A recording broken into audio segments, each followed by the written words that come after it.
My son forgot to hang up after calling me. That's when I overheard him laughing with my daughter-in-law as she said the words that would change everything. She believes you. The meds are working. Soon, she won't even remember her own name. What I did next would expose their entire scheme and turn their lives upside down. If you're watching this, subscribe and let me know where you're watching from in the comments below. My name is Margaret Harrison, but everyone calls me Maggie. At 62, I'd built a multi-million-dollar interior design empire from scratch, climbing my way up from a childhood spent wearing hand-me-downs and eating generic cereal. Now sitting in my Westchester County mansion, I was starting to feel my age creeping up on me like an unwelcome house guest. You know those little moments that make you wonder if you're losing it? Misplaced reading glasses that turn up in the refrigerator. Forgotten appointments that leave you standing confused in parking lots. That smartphone that might as well be written in ancient Greek by aliens who hate elderly people. Add arthritis medication and blood pressure pills to the mix, and suddenly you're that woman fumbling with pill bottles like they're Rubik's Cubes designed by sadists. The worst part, I'd always prided myself on being sharp as a tack. I could remember every client's favorite color scheme, every contractor's phone number, every supplier's delivery schedule. My mind was my most valuable asset. That's when David reappeared in my life, like a bad penny. My son hadn't spoken to me properly in 15 years. Not since the divorce that made the War of the Roses look like a friendly disagreement over dinner plans. He'd chosen his father, Robert's side, with the enthusiasm of a sports fan picking a winning team. Naturally, nothing says happy family like your own child calling you a selfish witch in a courthouse hallway while reporters scribbled notes. The custody battle had been brutal, even though David was already 18 and legally able to choose where he wanted to live. But choose he did, and it wasn't with me. Robert had poisoned him against me so thoroughly that David blamed me for everything from the divorce to global warming. When Robert died suddenly 10 months ago from a heart attack that surprised everyone, I thought maybe, just maybe, David might reach out. You know, grief has a way of putting things in perspective. He didn't come to the funeral, didn't call, didn't even send one of those generic sympathy cards you buy in hospital gift shops. Class act, my son. I'd heard through mutual acquaintances that he'd married Amanda a few years back, some blonde who worked in healthcare. Beyond that, radio silence for over a decade. But 2 months ago, miracle of miracles, David showed up at my door with his wife Amanda, like some twisted version of the prodigal son story. "Mom, I've been doing a lot of thinking," he said, looking like butter wouldn't melt in his mouth. "We've wasted too much time holding grudges." Amanda nodded sympathetically beside him. Blonde, pretty, early 30s, worked as a medical assistant. The kind of woman who probably calls elderly patients sweetie while checking their pulses and mentally calculating their net worth. "Life's too short to stay angry," she added with the practiced sincerity of someone who's rehearsed this speech in front of a mirror until it sounded natural. Here's the thing about desperate, lonely people. We don't ask the smart questions. Questions like, "Why now?" Or, "What do you want?" Or, "Where the hell have you been for the past decade and a half?" We just open our arms and hope for the best, like idiots buying lottery tickets with our last $5. I should have slammed that door faster than a tax audit notice. But first, let me tell you about my paranoid old lady insurance policy. Years ago, after my divorce turned my life into a demolition derby, I'd hidden a prepaid phone in my bedroom. One of those cheap flip phones that can't be traced to anything. Call it paranoia or call it preparation, but growing up poor teaches you to always have an escape plan ready. Little did I know how much I'd need it. Amanda wasted no time inserting herself into my daily routine, like a splinter you can't quite dig out. "Maggie, I've noticed you seem a bit scattered with your medications," she said one afternoon, eyeing my collection of prescription bottles like a hawk studying field mice. And okay, fair point.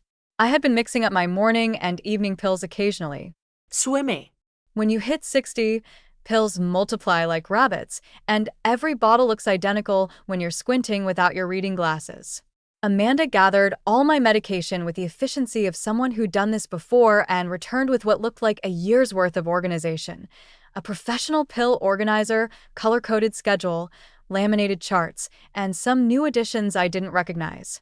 These are cognitive support supplements, she explained, showing me blue capsules that could have been anything from vitamins to horse tranquilizers. Dr. Martinez at our clinic recommends them for anyone over 60. They'll help with the memory lapses and confusion.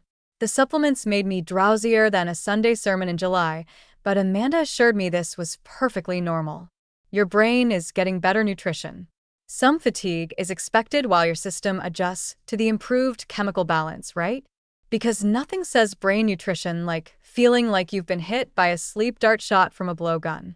Meanwhile, David appointed himself my personal financial advisor with the enthusiasm of a kid let loose in a candy store. Mom, some of these investments are pretty aggressive for someone your age, he said, reviewing my portfolio like he was reading a treasure map. Maybe it's time to be more conservative with your approach. You know what's funny about adult children who suddenly care about your money? They always think you should be more conservative.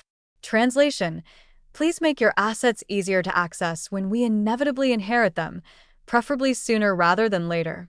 When David suggested bringing in a specialist in senior financial planning, I agreed faster than you can say inheritance tax because clearly the woman who built a business empire from nothing needed a 20-something to explain money to her. My assistant Sarah, who'd been with me for 12 years and knew my business better than I knew my own shoe size, suddenly became overwhelmed by complexity. David diplomatically suggested we streamline operations to reduce her stress. By the end of the month, David made another suggestion that should have sent up more red flags than a communist parade. Mom, we're spending so much time driving back and forth to help you. What if we stayed in the guest wing temporarily, just until we get your health situation stabilized? I was so grateful for their concern that I practically begged them to move in, because nothing says healthy family dynamic like your estranged son suddenly wanting to live with you right when you start showing signs of confusion. One by one, everyone I trusted was being replaced by people I didn't know. But hey, at least I had my loving family living with me now, right? If this sounds familiar, congratulations. You've spotted the setup for every con game ever invented. 2 months into their loving return to my life, my brain started feeling like it was wrapped in cotton candy that had been left out in the rain. I'd begin sentences and forget the endings like I was reading from a script with half the pages missing. Simple tasks like balancing my checkbook became rocket science. Some mornings I'd wake up genuinely unsure what planet I was on, let alone what day of the week. I think we should get you evaluated, David said with Oscar-worthy concern. His brow furrowed like a method actor preparing for his big scene. These episodes are getting worse, and we're worried about your safety. Amanda had been keeping detailed notes about my cognitive lapses. And let me tell you, nothing makes you feel more loved than someone documenting your every mental stumble like you're a lab rat in a maze experiment. She arranged an appointment with Dr. Miller, a geriatric specialist who came highly recommended. Apparently, my family physician, Dr. Peterson, was too old-fashioned for modern dementia treatment. Because nothing says cutting-edge medicine like replacing a doctor who's known you for 20 years with someone who's never seen you before and doesn't know your medical history from a grocery list. Dr. Miller's examination was thorough. I'll give him that. After reviewing Amanda's detailed notes and putting me through cognitive tests that made me feel like I was failing kindergarten all over again, he delivered the news that every aging person dreads hearing. Mrs. Harrison, you're showing signs of mild cognitive impairment that could progress to dementia. The symptoms you're experiencing are consistent with early-stage decline. Dementia. The word hit me like a brick to the face thrown by someone I trusted. The same disease that had slowly erased my mother's brilliant mind, turning her from a sharp-tongued woman who could calculate tips in her head to someone who forgot her own daughter's name. Dr. Miller prescribed medication to slow the progression and recommended lifestyle changes. Amanda, with her medical background, volunteered to monitor everything because, hey, why wouldn't you trust someone you barely know to control mind-altering substances? With David and Amanda now living in my guest wing temporarily, they had constant access to oversee my medication schedule and daily routine. They coordinated with Dr. Miller to adjust my dosages whenever I complained about side effects. The drowsiness means it's working, Amanda explained with the patience of someone talking to a very slow child. Your brain is getting the chemical support it needs. But here's what really bothered me. And this is where my suspicious old lady brain started working overtime despite the pharmaceutical fog. The timing was awfully convenient, wasn't it? David shows up after 15 years of radio silence, and suddenly I'm losing my marbles faster than a kid with butterfingers at a marble convention. Call me paranoid, but I've built a successful business by paying attention to patterns. And this pattern smelled fishier than a seafood market during a power outage in August. Time to conduct some experiments on myself before I lost the ability to think clearly enough to save my own life. Here's what they don't tell you about fighting back when someone's drugging you. It requires the acting skills of an Oscar winner and the sneakiness of a cat burglar on a midnight heist. I started conducting experiments on myself that would have made Dr. Jekyll proud. Some mornings, I'd pretend to take my pills but slip them into tissues instead, flushing them down the toilet when no one was looking. Not easy when you're being watched like a prisoner on suicide watch. But desperation makes you creative in ways you never imagined. On the days I skipped doses, the fog lifted just enough for me to think clearly. And let me tell you, clarity is terrifying when you realize you've been played like a violin by your own family, and they're not even good at playing the violin. After a week of secretly skipping half my medication, I caught them red-handed in the most devastating way possible. David had called me while he and Amanda were out handling some business errands. It was one of his new checking in on mom routines, the kind of concerned son performance that would have won him an Emmy if stupidity was a category. When our conversation ended, I thought he'd hung up, but apparently my brilliant son had forgotten to actually disconnect the call before immediately talking to Amanda. That's when I heard him talking to her, his voice casual and unguarded because he thought I couldn't hear him anymore. "She's completely bought the dementia story," he said, and my blood turned to ice water in my veins. Amanda's voice came through my phone clearly. She was obviously with him wherever they were. "The meds are working perfectly. Dr. Miller says we can increase the dosage next month. Soon. She won't even remember her own name." Well, wasn't that just precious? My own son and daughter-in-law discussing my chemical lobotomy like they were planning a vacation to Disney World. "How much longer do you think?" David asked. And I could practically hear him rubbing his greedy little hands together like a cartoon villain. 3 months, maybe 4. Then we can have her declared incompetent and transfer everything. The facility is ready to take her after the holidays. And the business restructuring is almost complete. She signed everything thinking it was routine paperwork. The holding company will take control once she's committed. David laughed, actually laughed, at their brilliant scheme. $2.7 million in liquid assets, plus the house and business equity. My gambling debts will finally be history. Gambling debts. Of course, my prodigal son hadn't returned out of love. He'd returned because loan sharks were circling like vultures, and Mommy had a nice fat bank account just begging to be drained. They continued discussing logistics like they were planning a dinner party instead of destroying a human being. Liquidating my investments, selling my house, paying off David's creditors who'd apparently been threatening him for months. Every word was like a slap in the face. But you know what? Sometimes a good slap is exactly what you need to wake up from a nightmare. These people had seriously underestimated Maggie Harrison. Big mistake. Time to show them what this confused old woman was really capable of when she set her mind to it. Planning a counterattack while pretending to be mentally incompetent is like trying to solve calculus while riding a unicycle in a hurricane. Challenging, but not impossible if you're motivated enough and angry enough to fuel a small rocket. And honey, I was both motivated and furious. The next few days were crucial. I needed evidence, but I had to be careful not to let them know I'd overheard their conversation. One slip up and they might accelerate their timeline or do something even more drastic. During one of the rare moments when David and Amanda were both out running errands, probably meeting with their crooked lawyer or bribing more medical professionals, I searched through David's makeshift office setup in the guest wing. What I found made my blood boil like a tea kettle on high heat. Legal documents transferring power of attorney, business restructuring papers that I apparently had signed, and most chilling of all, research printouts about accelerated cognitive decline in elderly patients and legal requirements for involuntary commitment. They'd been planning this methodically for months, maybe even before Robert died. Every detail was carefully calculated, from the timing of their reconciliation to the choice of medical professionals who would support their narrative. I photographed everything with my hidden prepaid phone, storing the evidence in multiple locations they'd never think to check. Inside old books, taped under furniture drawers, even buried in my jewelry box.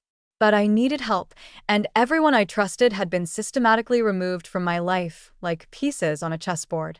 David and Amanda had replaced my financial advisor with someone more suitable for seniors, my assistant with temporary help that reported to David, and even my family doctor with their hand-picked specialist. That's when I remembered my emergency resources, the paranoid preparations I'd made years ago that suddenly seemed less paranoid and more prophetic. Years earlier, during my nuclear divorce from Robert, I'd prepared for future emergencies, like a doomsday prepper planning for the apocalypse.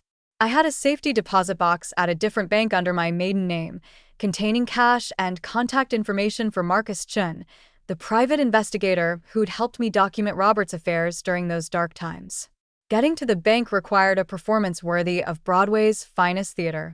I waited until David and Amanda went on their weekly grocery shopping trip, one of the few times they left me completely alone since moving into my guest wing, like parasites setting up permanent residence. I called a taxi from my hidden prepaid phone, the one I'd bought years ago, and kept charged in my bedroom drawer like a technological security blanket. At the bank, I retrieved my emergency stash, $5,000 in cash and Marcus' business card, slightly yellowed with age, but still perfectly legible. The teller looked concerned about my slightly disheveled appearance. But hey, that's what happens when you're fighting a pharmaceutical war against your own family. Marcus was now in his 70s, but still sharp as a tack and twice as clever. When I called him from a payphone, yes, they still exist in some corners of civilization, his reaction told me everything I needed to know. Maggie Harrison, 15 years, and you only call when you're in trouble. What's the story this time? I explained my situation to Marcus as clearly as possible, considering half my brain was still swimming in whatever cocktail of chemicals Amanda had been feeding me like a bartender with malicious intent. Elder abuse, fraud, conspiracy, Marcus said after a pause that seemed to last forever. This is serious criminal territory, Maggie. But we need to be very careful. If they realize you're onto them, they might panic and do something dangerous. More dangerous than turning me into a drooling zombie? Trust me, you don't want to find out. This is going to take time to build a case properly. At least 6 weeks to gather enough evidence that will hold up in court.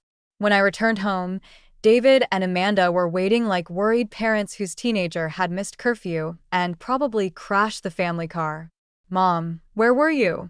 David demanded, his voice tight with barely controlled panic. "We've been frantic. We called everyone we could think of."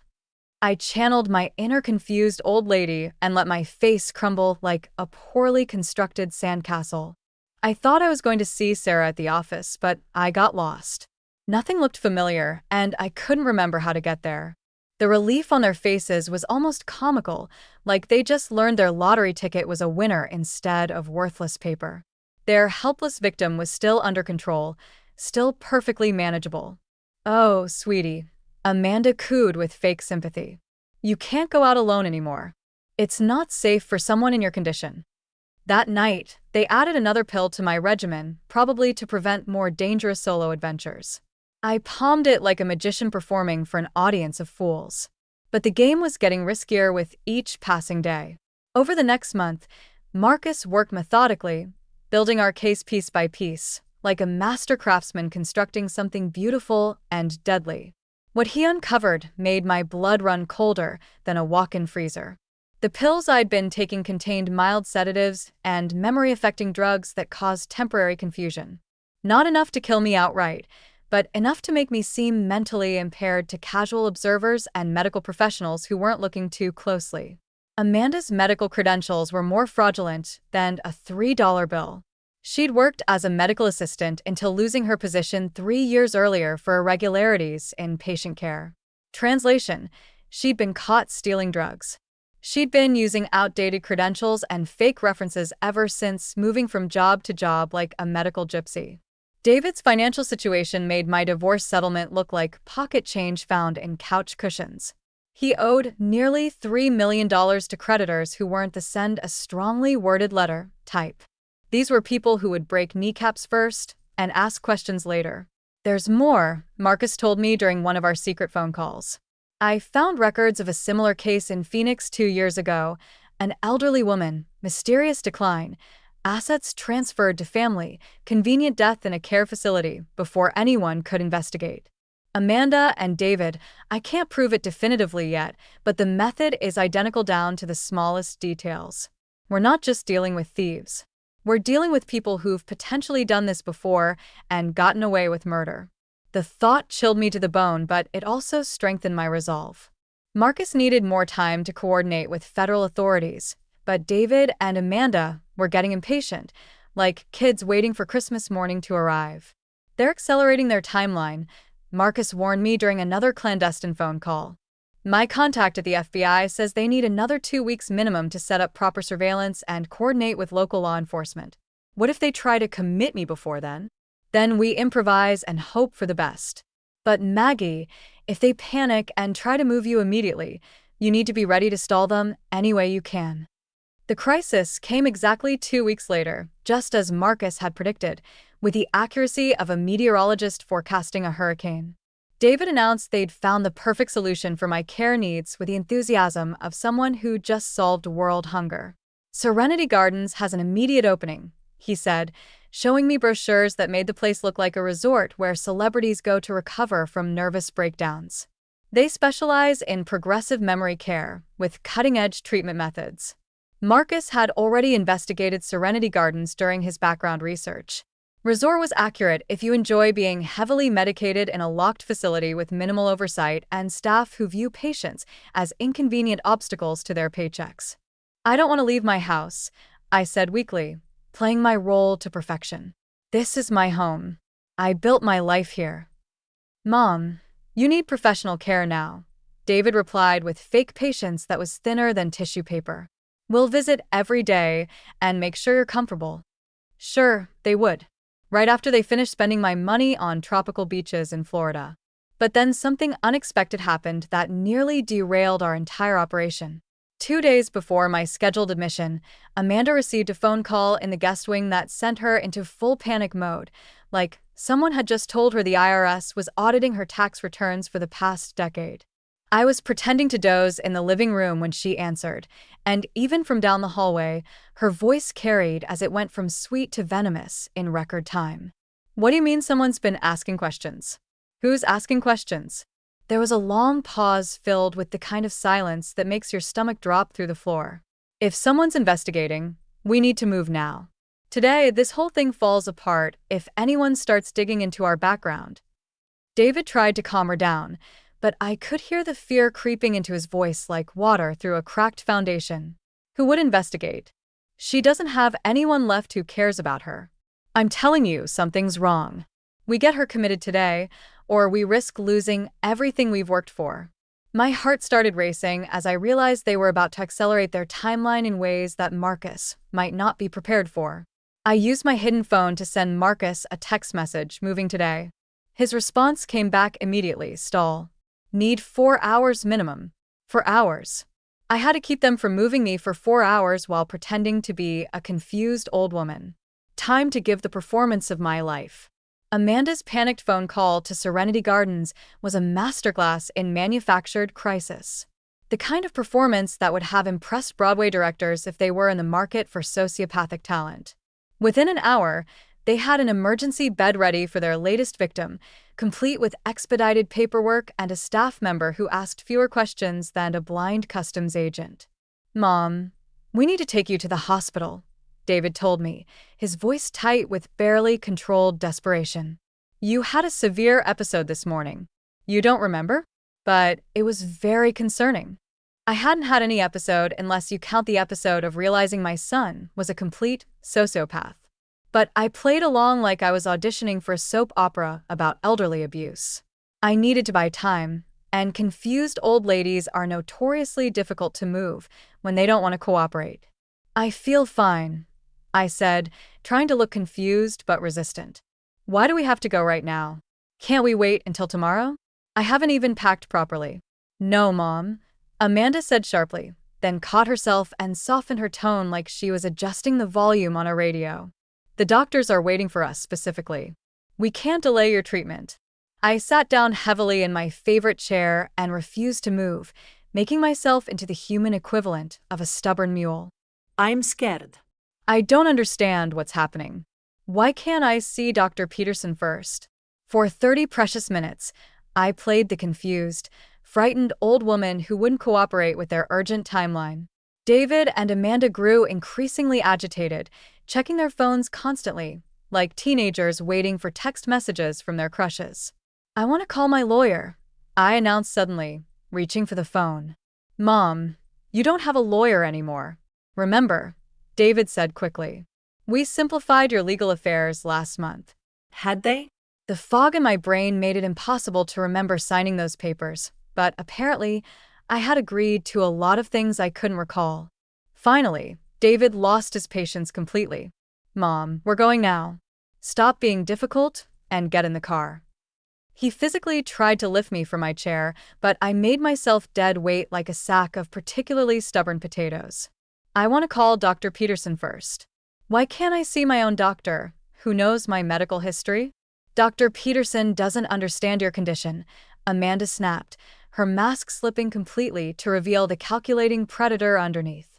He's too old to keep up with modern dementia treatment. As they finally managed to get me into David's car through a combination of physical force and emotional manipulation, I caught him on the phone with someone. The package is proving difficult to move, he said quietly. Yes, we're still coming. We're just later than planned. She's being more resistant than usual. Package. That's what I'd become to them. A problem to be shipped off and forgotten. Like returning a defective appliance to the store. The drive to Serenity Gardens felt like riding to my own execution in a vehicle driven by the people who were supposed to love and protect me. At Serenity Gardens, Mrs. Walsh greeted us with professional sympathy. But I could tell she was uncomfortable with the rushed nature of everything happening around her. Mrs. Harrison, I'm sorry about the emergency circumstances, she said, glancing between David and Amanda with barely concealed suspicion. But we'll take excellent care of you. As she prepared the standard sedative for new patients, a cocktail designed to make difficult people docile, David couldn't resist micromanaging the situation, which turned out to be the fatal error that would destroy them both. Make sure she gets the full dose, he told Mrs. Walsh with the authority of someone who thought he was in complete control. She's been agitated and combative today. Mrs. Walsh paused, clearly troubled by his presumptuous attitude. Sir, our standard protocol doesn't typically. Just do what you're paid to do, Amanda interrupted harshly, her professional facade cracking like cheap makeup under hot lights. That's when I heard the most beautiful sound in the world. Cars pulling up outside with the distinctive sound of people who meant business. I straightened up and spoke clearly for the first time in months, my voice cutting through the tension like a knife through butter. Actually, I think there's been a mistake. The silence that followed was so complete you could have heard a pin drop in the next county over. David's face went white as a sheet. Amanda's mouth fell open like a broken hinge. Mrs. Walsh stepped back, finally realizing something was seriously wrong with this entire situation. What did you say? David whispered. I smiled. Not the vague, confused smile I'd been wearing for months, but a sharp, predatory grin that could have cut glass. I said, there's been a mistake. A very big mistake. That's when Marcus walked through the door with federal agents, looking like the cavalry arriving just in time in an old Western movie. Federal agents, Marcus announced with the authority of someone who'd been planning this moment for weeks. Everyone stepped back from Mrs. Harrison. David and Amanda weren't going down without a fight, even though their fight was more pathetic than a wet cat trying to look intimidating. She's mentally incompetent, David insisted as handcuffs clicked around his wrists with the finality of a closing door. We have legal documentation. She can't make decisions for herself. Amanda produced a folder of documents I'd never seen before, forged power of attorney papers, medical guardianship forms, and psychiatric evaluations declaring me unfit to manage my own affairs. For a terrifying moment, I thought their backup plan might actually work. The agents looked uncertain, radioing supervisors about the legal complexities of the situation. That's when Marcus played our trump card with the timing of a master poker player. "Agents, I think you need to hear this," he said, pulling out a recording device that looked like it belonged in a spy movie. As David and Amanda's own voices filled the room, discussing how they doped me until I couldn't remember my own name and liquidate my assets, their carefully constructed legal defense crumbled like a house of cards in a hurricane. The look on their faces was absolutely priceless, pure, undiluted panic mixed with the dawning realization that they'd been outsmarted by the woman they thought they'd destroyed. "You recorded us?" David sputtered like a broken engine. "Sweetie," I said, borrowing Amanda's condescending tone, "you should never underestimate a confused old woman. We're full of surprises." What happened next was beautiful chaos, the kind of poetic justice that makes you believe the universe occasionally gets things right. Mrs. Walsh immediately set down the syringe and stepped away, finally understanding that she'd been about to participate in something very illegal and very wrong. David and Amanda went into full meltdown mode, like children caught stealing cookies from the jar. Amanda lunged for the sedative while David tried to physically restrain me one last time. "She's having a psychotic break," Amanda screamed with the desperation of someone watching their carefully constructed world collapse. "She needs immediate medication," but Mrs. Walsh was already backing away and reaching for her phone. "I'm calling security and our medical director immediately," as federal agents took control of the situation. David and Amanda's true nature emerged like cockroaches when the lights come on. "She's mentally incompetent," David insisted even as handcuffs clicked around his wrists. "We have legal documentation proving she can't make decisions for herself." "This is all a misunderstanding," Amanda added, trying one last desperate lie. "We're her family. We love her." The agents weren't buying any of it, especially after Marcus played the recording of their conversation, planning my destruction. As David and Amanda's own voices filled the room, discussing dosages and timelines and asset transfers, their carefully constructed legal defense crumbled like week-old bread. But Amanda managed one final threat as they were led away, her mask of concerned daughter-in-law finally discarded completely. "This isn't over," she hissed with genuine venom. "David's creditors will come for you next. You haven't won anything. You've just delayed the inevitable." She was right about one thing. Winning this battle didn't mean the war was over. David's gambling debts wouldn't disappear just because he was going to prison. But for the first time in months, I felt like myself again. Clear-headed, sharp-tongued, and completely in control of my own mind. And Maggie Harrison had never backed down from a fight in her life.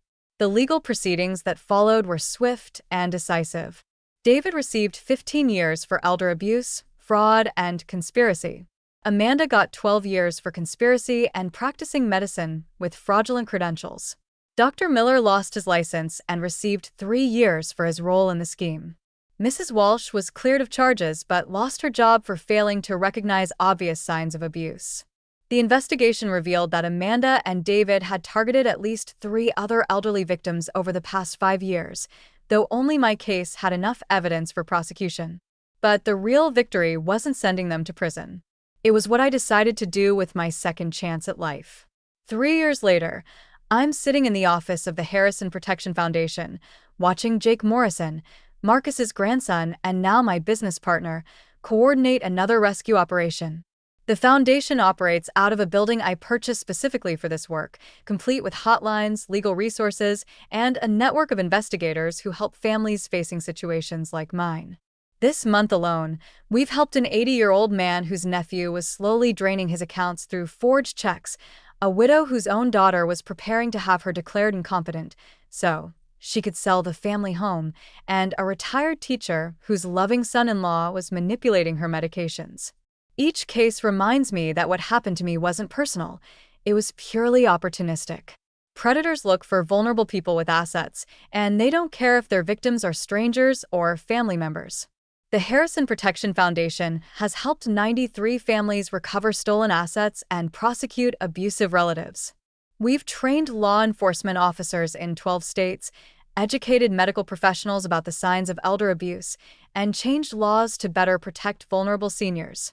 Every case we win is a victory against the predators who think elderly people are easy targets just because we move a little slower and sometimes need reading glasses to see the fine print. I never remarried, never adopted Jake as a replacement son, and never got the Hollywood ending that stories usually promise. But at 65, I've built something more valuable than a fairy tale, a purpose that transforms my worst experience into meaningful protection for others. The foundation operates with the efficiency of a well-run business and the passion of people who've seen firsthand how devastating elder abuse can be. We have hotlines that ring 24 hours a day, legal resources for families who can't afford attorneys, and a network of investigators who work for justice rather than just money. Last month, Dr. Sarah Chun, the geriatrician who helped me recover from the medication-induced cognitive impairment, joined our medical advisory board. She's developing protocols to help doctors recognize when patients are being manipulated or drugged by family members. I received a letter from David last year, written on prison stationery that looked as cheap as his apologies. He'd found religion behind bars, apparently, and wanted forgiveness and financial help for his appeals. The letter was filled with biblical quotes and promises to change. I read it once, then filed it away without response. Some bridges are burned for good reason. David had his chance to be a real son, and he chose greed instead. Those choices have consequences he'll live with for the rest of his life. Instead, I focus my energy on the family I've chosen. People like Jake, Dr. Chun, and Marcus, who prove that real family isn't about blood relations, but about people who genuinely care about your well-being. The woman they tried to erase became stronger than they ever imagined possible. And honestly, that's the sweetest revenge of all. The moral of the story: never underestimate a woman who's built an empire once. She's perfectly capable of building another one, this time to protect people from predators like her own son. Thanks for listening. Don't forget to subscribe and feel free to share your story in the comments. Your voice matters.